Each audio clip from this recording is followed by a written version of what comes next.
अस्सलामुअलैकुम, मैं हूँ अरीशा और आप देख रहे हैं प्यारी अरीशा का किचन। आज हम बनाने वाले हैं बहुत ज़बरदस्त रेसिपी। सबसे पहले आवाज़ करें।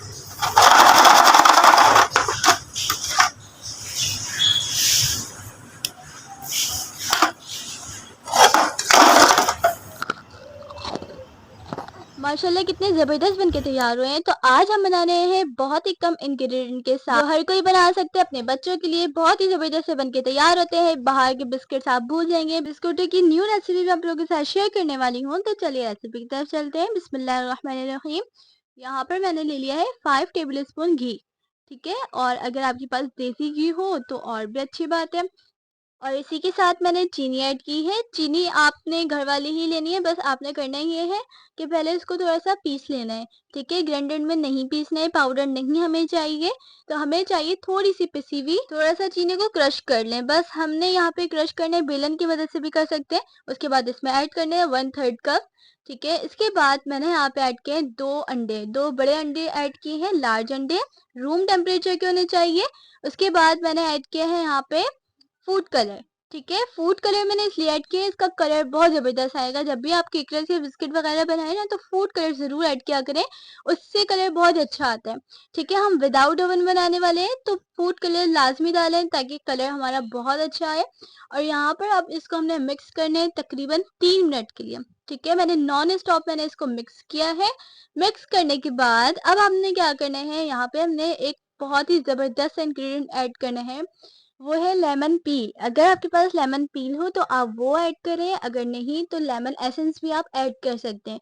इससे क्या होगा, इससे इतना ज़बरदस्त जायका आता है, बहुत ही ज़बरदस्त बनकर तैयार होता है। इसमें खुशबू बहुत अच्छी आती है, तो ये ज़रूर ऐड कीजिएगा। ठीक है, इसके बाद हमें चाहिए यहाँ पर मैदा। यहाँ पे मैंने मैदा लिया है 2.5 कप। मैंने यहाँ पे मैदा लिया है, यानी 2 कप और आधा कप।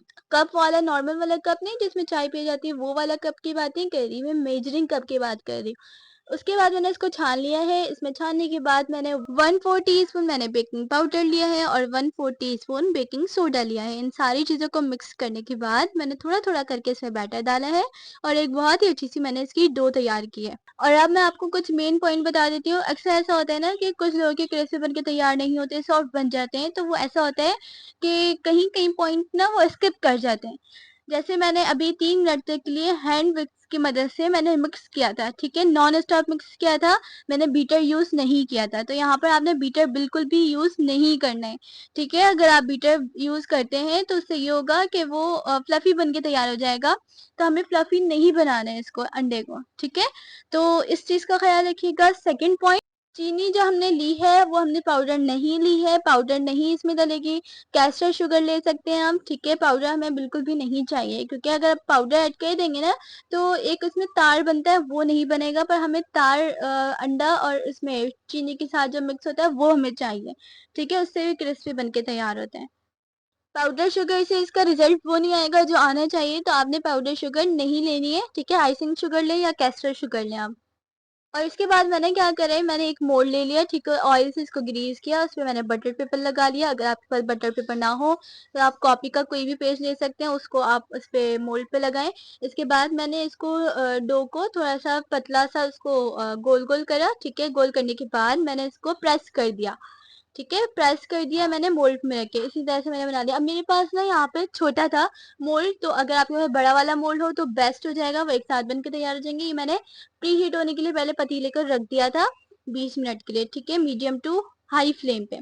उसके बाद मैंने दोनों 2 पतीले रखे थे, 2 चूल्हे थे, 2 चूल्हों पे मैंने 2 पतीले रख दिए। दोनों मोल्ड को अलग अलग पतीलों में मैंने रख दिया। ठीक है, ये मैंने विदाउट ओवन बनाए ना, तो मैंने ये पतीलों को मैंने पहले प्री हीट किया था। उसके बाद अब हमने क्या करना है, मैंने इसको निकाल लिया। अब मैंने इसको कट किया। ठीक है, अब मैंने इसको सीधा कट नहीं किया, थोड़ा सा आड़ा होता है ना, उस तरह से मैंने कट किया। कट करने के बाद अब हमने क्या करना है, इसको 35 मिनट के लिए, अच्छा हमने ये जो बनाया ना अभी 30 मिनट तक बनाया था। ठीक है, अब जो बनाना है हमें 35 मिनट तक के लिए, इसको हमने अगेन बेक करना है। वन साइड 35 मिनट बेक होगी और दोबारा से सेकेंड साइड 35 मिनट होगी। ठीक है, पहले 30 मिनट हमने बेक किया, उसके बाद हमने निकाला, उसको कट किया। उसके बाद 35 मिनट के लिए बेक किया वन साइड, और सेकंड साइड हमने फिर दोबारा से 35 मिनट के लिए बेक किया। उसके बाद ये बनके तैयार होंगे, तो इस पॉइंट को आप ज़रूर नोट कीजिएगा, यहाँ पे आपने मिस्टेक नहीं करनी। बहुत ज़बरदस्त बनके तैयार हुए हैं, इसकी मैंने आपको आवाज़ भी सुनाई है, कितने क्रिस्पी बनके तैयार होते हैं। ज़रूर ट्राई कीजिएगा, मुझे अपना फीडबैक ज़रूर दीजिएगा कि आपको ये रेसिपी कैसी लगी, और उम्मीद है ये रेसिपी आपको पसंद आने वाली। और एक पॉइंट आपको बताना भूल गए, यहाँ पर जितने भी मैंने चीज़ें ली हैं ना, सारी ड्राई ली थी, ठीक है। यानी जो आप बाउल लेना, जिस बाउल में आप बनाएंगे, तो वो भी ड्राई होना चाहिए, उसमें पानी बिल्कुल नहीं होना चाहिए। बहुत ज़बरदस्त बनके तैयार होते हैं, क्रिस्पी से बनते हैं। ज़रूर ट्राई कीजिएगा, बच्चों को बना के दीजिएगा। और आप इजीली इसको 15 डेज़ या 20 डेज़ के लिए भी स्टोर कर सकते हैं। आपने स्टोर कैसे करना है कि आप इसको बनाएं, बनाने के बाद एक कांच की जो बर्नी आती है ना, उसमें आप पेपर रखें और इसको टाइट करके इसमें बंद करके रख दें। तो मैंने आपको स्टोर करने का तरीका भी बता दिया है। तो इंशाल्लाह ये रेसिपी आपको ज़रूर पसंद आने वाली है। अगर सब्सक्राइब नहीं किया चैनल को सब्सक्राइब करते जाइएगा। दुआ में याद रखिएगा। न्यू रेसिपी के साथ मिलूंगी। अल्लाह हाफ़िज़।